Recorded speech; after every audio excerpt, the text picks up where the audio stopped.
Alors, toujours dans l'hypothèse d'un mouvement circulaire, par exemple de la Terre autour du Soleil, essayons de travailler un petit peu sur la période de révolution.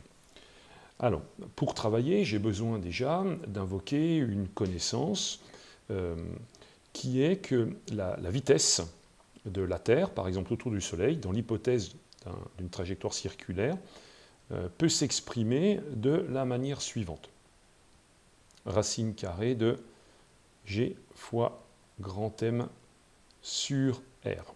G est constante de gravitation universelle, grand M masse du Soleil, et R rayon de la trajectoire de la Terre autour du Soleil. Alors, maintenant que je sais ceci, je sais aussi que cette vitesse de la Terre autour du Soleil, c'est la distance que va parcourir la Terre, par exemple lorsqu'elle va faire un tour complet autour du Soleil, divisé par la durée mise par la Terre pour faire ce tour complet. Alors, la distance parcourue par la Terre lorsqu'elle fait un tour complet autour du Soleil, c'est en fait le périmètre du cercle correspondant à sa trajectoire. C'est donc 2πr. Ça, c'est la distance que parcourt la Terre autour du Soleil lorsqu'elle fait un tour complet. Et la durée mise par la Terre pour faire un tour complet, c'est justement grand T, sa période de révolution. Alors, je vois que j'ai deux expressions de la vitesse que je vais mathématiquement avoir le droit d'égaliser. Donc j'ai le droit d'écrire que 2πr sur T, c'est égal à racine carrée de G fois grand M sur R. Alors je vais déjà éliminer la racine carrée en mettant les deux côtés de mon équation au carré.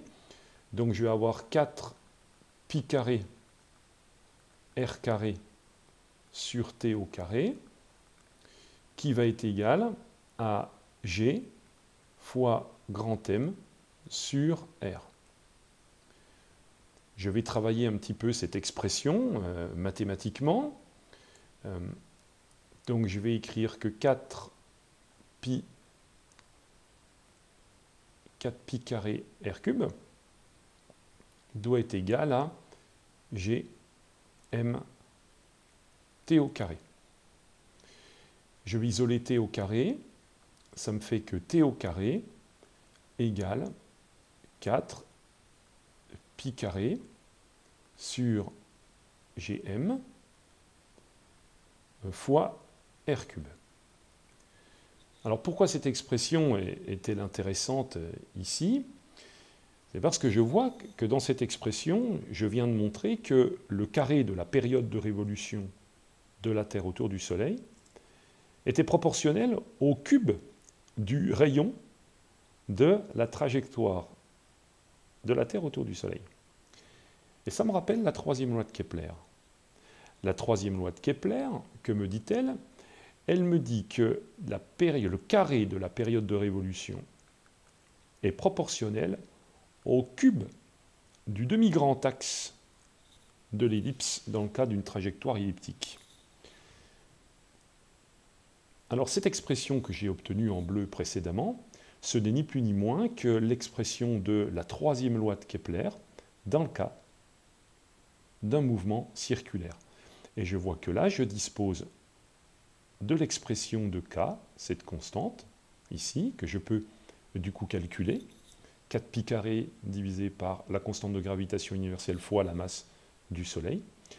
Et le rayon au cube correspond en fait au demi-grand axe au cube, puisque dans le cas d'un mouvement circulaire, si on considère que le cercle est un cas particulier d'ellipse, c'est un cas particulier d'ellipse pour lequel le demi-grand axe s'appelle le rayon, dans le cas d'un cercle.